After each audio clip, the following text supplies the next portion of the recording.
তো হ্যালো বন্ধুরা, দেখুন আমরা কি করতেছি। আমরা আজ প্রথমবার রুটি বানানোর চেষ্টা করতেছি। এই যে আমি ওইদিকে আটাটা মাখতেছিলাম জল দিয়ে, এখানে আব্দুল বসে গেছে। আব্দুল রুটিটা বানাবে, আটাটা দিয়ে ভালো করে রুটি বানানোর চেষ্টা করবে আব্দুল। আজকে আব্দুলও প্রথমবার, আর আমরাও তো সবাই আজকে প্রথমবার রুটি বানানোর চেষ্টা করতেছি, আগে কোনোদিনও বানাইনি। তো আজকেই প্রথম আমাদের রুটি বানানো। তো আব্দুল আস্তে আস্তে করে ট্রাই করতেছে কীভাবে রুটিটা গোল করবে। ট্রাই করতে করতে আব্দুল পাচ্ছিল না, তার জন্য আমি একটু শিখাই দিতে গেছি, কিন্তু আমিও আজকে প্রথমবার ট্রাই করতেছি। এইভাবে করতে করতে এক পর্যায়ে আব্দুলের একটু রুটিটা বানানো হয়ে গেল। ফাইনালি অল্প অল্প গোল হয়েছে, প্রথমবার তো চলবে।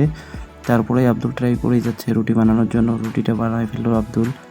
এরপরে আমি আটাটা মাইখে রেখে রেডি করলাম। রেডি করার পরে ছোটো ছোটো গোল গোল ইসে করতেছি রুটি বানানোর জন্য। আব্দুল প্রথমবার রুটি বানাচ্ছে জন্য খুব খুশি। আব্দুল আরেকজন আমাদের রহমত ভাইকে জানি কি বলতেছিল, এইদিকে আব্দুল রুটিও বলতেছিল, কথাও বলতেছিল। এইভাবে করতে করতে আমাদের অনেকগুলো রুটি বানানো হয়ে গেল। এখন আমি রুটিটা ভাজতেছি কীভাবে দেখুন। এভাবে আমি রুটিটা ভাজতেছি কড়াইয়ে দিয়ে। তারপরেই রুটিটা উল্টানো হচ্ছে, উল্টানো করে ভাজা কমপ্লিট হয়ে গেল। একটা রুটি, প্রথম রুটিটা বানানো হলো। এবারে আবারও আমরা চেষ্টা করতেছি রুটি বানানো। রুটি ভাজতেছিলাম একটা একটা করে নিয়ে। আর আমাদের আরও কয়েকজন আছে, যেমন রাকিব ভাইস্তা, রহমত ভাই, মামুন ভাগিনা। ওদেরকে দেখা যাচ্ছে না কারণ ওরা ক্যামেরার পিছনে আছে, ওরা সামনে আসতেছিল না। ওরা একটু কাজ করতেছিল, জল টল আনতেছিল।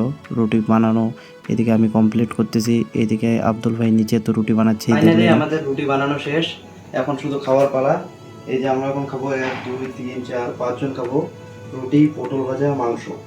তো বন্ধুরা, এতক্ষণ থেকে দেখলেনই আমরা রুটি মাংস বানাইলাম। কিন্তু কিসের জন্য মাংসটা বানাইলাম, আসলে আমার এই ভাইস্তাটার জন্মদিন ছিল 5 তারিখে, কিন্তু আমাদের ব্যস্ততার কারণে 9 তারিখে খাওয়া হয়েছে।